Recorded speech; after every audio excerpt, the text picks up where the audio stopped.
Hello everyone, welcome to our channel.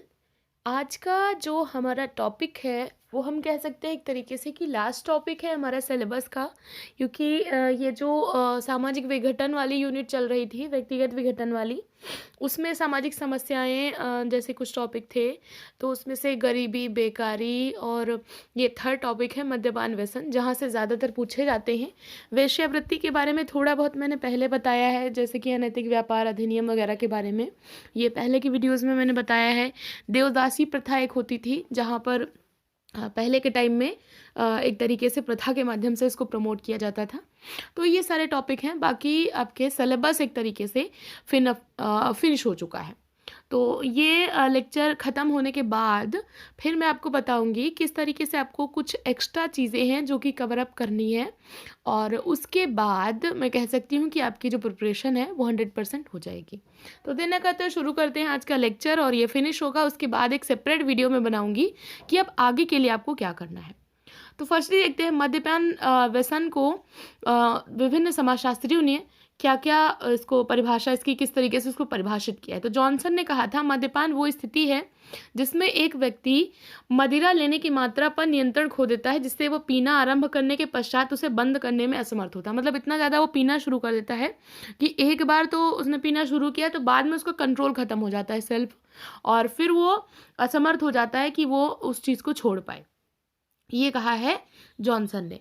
Keller और Efron ने कहा है कि मद्यपान का लक्षण मदिरा की सीमा तक बार बार पीना है कि जो उसके प्रथागत उपयोग या समाज के सामाजिक रिवाजों के अनुपालन से अधिक है, और पीने वाले के स्वास्थ्य और उसके सामाजिक आर्थिक कार्य करने की क्षमता को प्रभावित करता है। इन्होंने कई सारी चीज़ें देखो बताई। एक तो इतना ज़्यादा अत्यधिक पीना, और इतना ज़्यादा पीना कि जो समाज की प्रथाएं, क्योंकि कहीं कहीं पर कल्चर वाइज इसको माना जाता है। अब विदेशों में या अभी अपने यहाँ जो हाई प्रोफाइल पार्टीज़ होती हैं वहाँ पर इसको एज ए कल्चर लिया जाता है। तो इतना ज़्यादा उसकी ये आदत जो है बढ़ जाती है कि उसको जो ये समाज का रीति रिवाज हैं, प्रथाएं हैं, इनसे भी ज़्यादा वो चीज़ें बढ़ जाती हैं और उसके स्वास्थ्य पर, उसके सामाजिक आर्थिक कार्य करने की क्षमता पर प्रभाव पड़ता है। ये सारी चीज़ें होती हैं। तो जब इस कदर कोई पीने लगता है तो उसको एक वर्ड दिया जाता है, इसको बोलते हैं मद्यसारिक। तो जेलिनेक है जिन्होंने मद्यसारिक कहा कि एक मद्यसारिक वो होता है जो बहुत अधिक पीने लगे, अत्यधिक पीने वाले को मद्यसारिक कहते हैं, जेलिनेक ने कहा था। और इन्होंने बताया कि कोई ऐसे ही नहीं बन जाता, उसके लिए 7 अवस्थाएं, 7 चरण आते हैं। शुरू में जो पहली दशा होती है व्यक्ति की, होती है अंधकार की दशा। यहाँ पर क्या होता है, व्यक्ति के सामने कुछ प्रॉब्लम्स आती हैं, कुछ समस्याएं हैं, व्यक्तिगत हैं, पारिवारिक हैं, जिनको ना तो वो शेयर कर पा रहा है किसी के साथ और ना ही उनको सॉल्व कर पा रहा है, तो वो परेशान है। तो पहली अवस्था आई उसकी परेशानी की। सेकेंड, गुप्त रूप से पीना की, जब वो बहुत ज़्यादा परेशान है तो कभी कभार उसने पीना शुरू कर दिया। फिर तीसरी अवस्था में क्या होता है कि उसकी पीने की जो कैपेसिटी है वो बढ़ गई। पहले कभी कभी पीना शुरू करता था, फिर अक्सर वो चीज़ उस चीज़ को करने लगा और उसकी कैपेसिटी बढ़ गई। जैसे पहले एक ड्रिंक, फिर बहुत ज़्यादा, उससे ज़्यादा। तो इन प्रभावों को वो सहन कर सकता, उसकी सहन शक्ति यानी उसकी कैपेसिटी फिर यहाँ पे बढ़ गई। उसके बाद चौथी अवस्था में होता है कि उसका नियंत्रण नहीं रहता, इतना ज़्यादा वो पीने लगता है कि अब उसका खुद का नियंत्रण नहीं है, वो चाहे तो छोड़ नहीं सकता इस आदत को, तो वो नियंत्रण से बाहर है।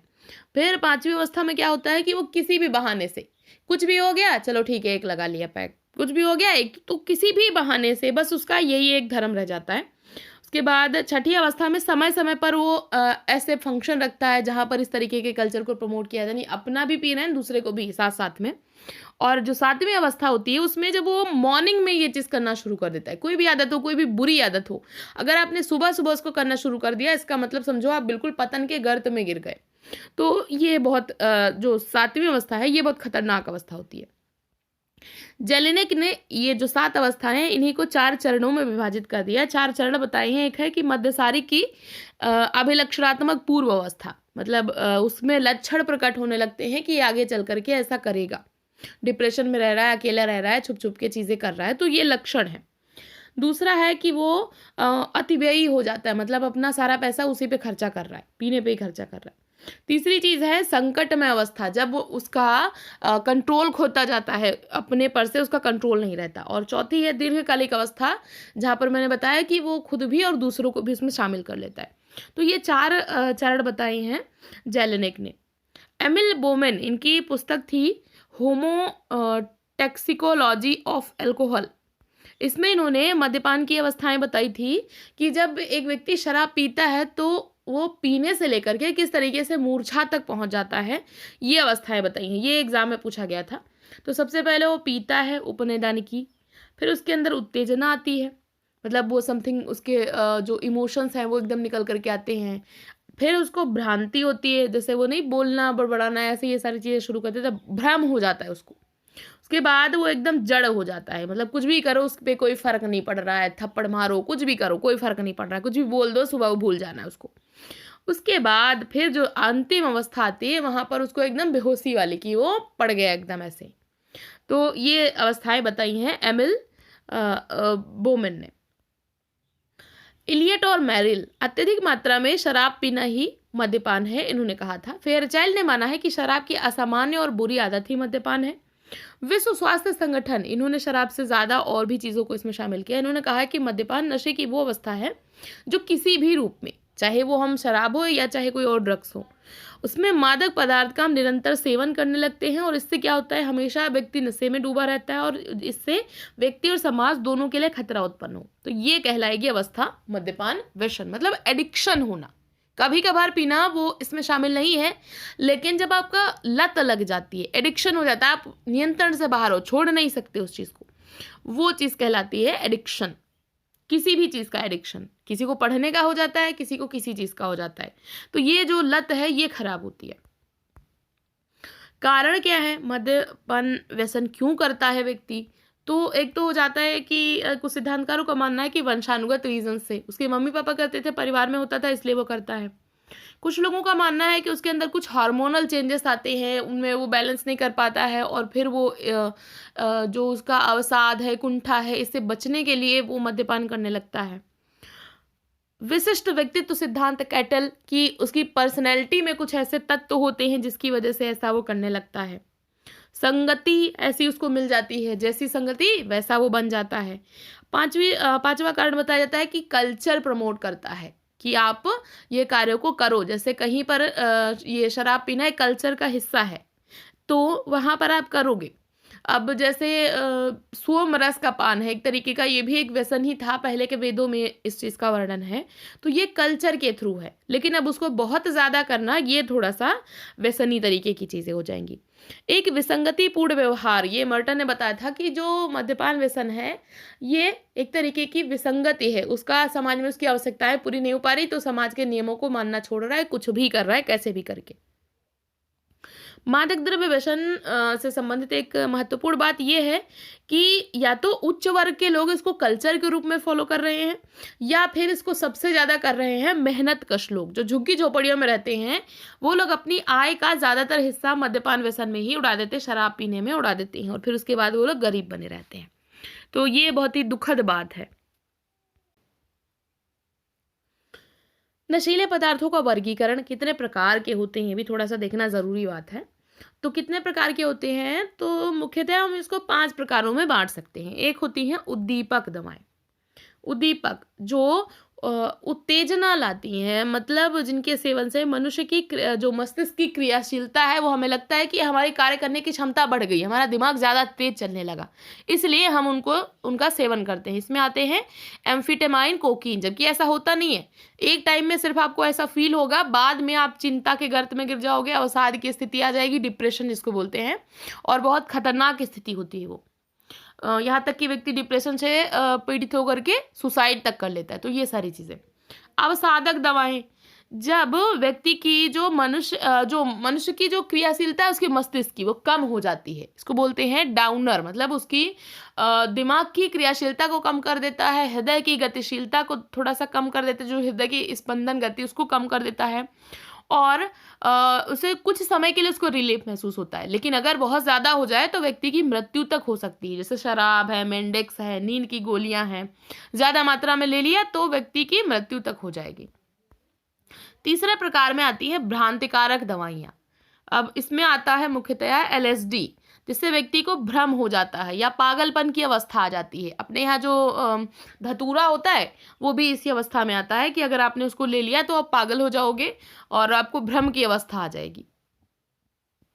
स्वापक और निस्तेजक, इसमें अफीम, हीरोइन, मार्फिन, ये सारी चीज़ें आती हैं। इससे बहुत सारी मानसिक शारीरिक समस्याएं हो जाती हैं। बिल्कुल इंसान पागलों के जैसे भ्रम में, स्वप्न में जीता रहता है। उसको जो वास्तविक दुनिया है उससे कोई लेना देना ही नहीं रह जाता। बहुत खतरनाक अवस्था होती है। और पांचवा प्रकार है जिसमें आपका गांजा, भांग, सिगरेट, पुड़िया, जो भी ये सारी चीज़ें होती है, ये सारी चीज़ें इसमें आ जाती है। तो ये एक तरीके का होता है ये वर्गीकरण। अब इसका उपचार कैसे किया जाता है, कैसे इस चीज़ को जब किसी को लत लग जाती है तो इस एडिक्शन को कैसे छुड़ाया जाता है। तो इसके लिए नशा मुक्ति केंद्र होते हैं, जहाँ पर सबसे पहले तो दवाओं के प्रयोग को रोका जाता है कि जो ड्रग्स आप ले रहे हो वो एकदम से बंद कर दिए जाते हैं। और आपको नॉर्मल करने के लिए वो ड्रग्स के प्रयोग को बंद किया जाता है, ताकि आप इनके सेवन के बिना भी बाद में धीरे धीरे रहना सीख लो। तो ये जो प्रक्रिया है इसको बोलते हैं निर्विषीकरण। मतलब आपके अंदर विष बहुत ज़्यादा हो गया तो अब आपके विष को धीरे धीरे खत्म किया जा रहा है, निर्विषीकरण। तो ये जो अवस्था होती है, तुरंत बंद किया तो वहाँ पर उसके अंदर इतनी ज़्यादा झटपटाहट, बेचैनी होती है, क्योंकि लत लगी है ना, एडिक्शन है, तो उसको इतनी ज़्यादा झटपटाहट, बेचैनी होती है। बहुत सारी प्रॉब्लम उसको शारीरिक, मानसिक फेस करनी पड़ती है कुछ समय के लिए। इस अवस्था को बोलते हैं विनिर्वर्तन। जब उसको वो झटपटाहट, बेचैनी महसूस होती है, बहुत सारी प्रॉब्लम्स होती हैं, जब निर्विषीकरण किया जाता है तब विनिवर्तन होता है। निर्विषीकरण के बाद जब आपने छोड़ दिया तब कोशिश की जाती है कि समाज आपको एक्सेप्ट कर ले, क्योंकि आप बुरे कार्य करते हो तो ये होता है ना कि सोसाइटी बाद में एक्सेप्ट नहीं करती। तो फिर व्यक्ति के पुनर्वास हेतु प्रयास किए जाते हैं, कोशिश की जाती है जिन मूल्यों को वो छोड़ चुका है, पुनर्समाजीकरण के द्वारा उसको पुनः वो मूल्य सिखाए जाए और समाज के सदस्यों के साथ सामंजस्य बिठाने में मदद की जाए। तो सेकेंड स्टेप में ये किया जाता है। और ये सारे कार्य मुख्यतया नशा मुक्ति केंद्र जो होते हैं ये बहुत अच्छे तरीके से यहाँ पर जो चिकित्सक होते हैं उनके द्वारा परामर्श दिया जाता है। व्यक्तिगत, सामूहिक परामर्श भी दिया जाता है, मेडिकल सहायता दी जाती है, प्लस यौगिक आसन बताए जाते हैं। ये सारी चीज़ें करवाई जाती हैं ताकि व्यक्ति इन लतों से छोड़ सके इसको। कुछ और वन लाइनर चीज़ें हैं। अंतर्राष्ट्रीय नशा निषेध दिवस ये मनाया जाता है हर साल 26 जून को। 1987 में संयुक्त राष्ट्र के प्रयासों से सबसे पहले ये मनाया गया था, 1987 में। तंबाकू निषेध दिवस 31 मई को मनाया जाता है। एक एक्ट आया था, narcotics, drugs and psychotropic substances act, ये 1985 में आया था। ये काफ़ी इंपॉर्टेंट है।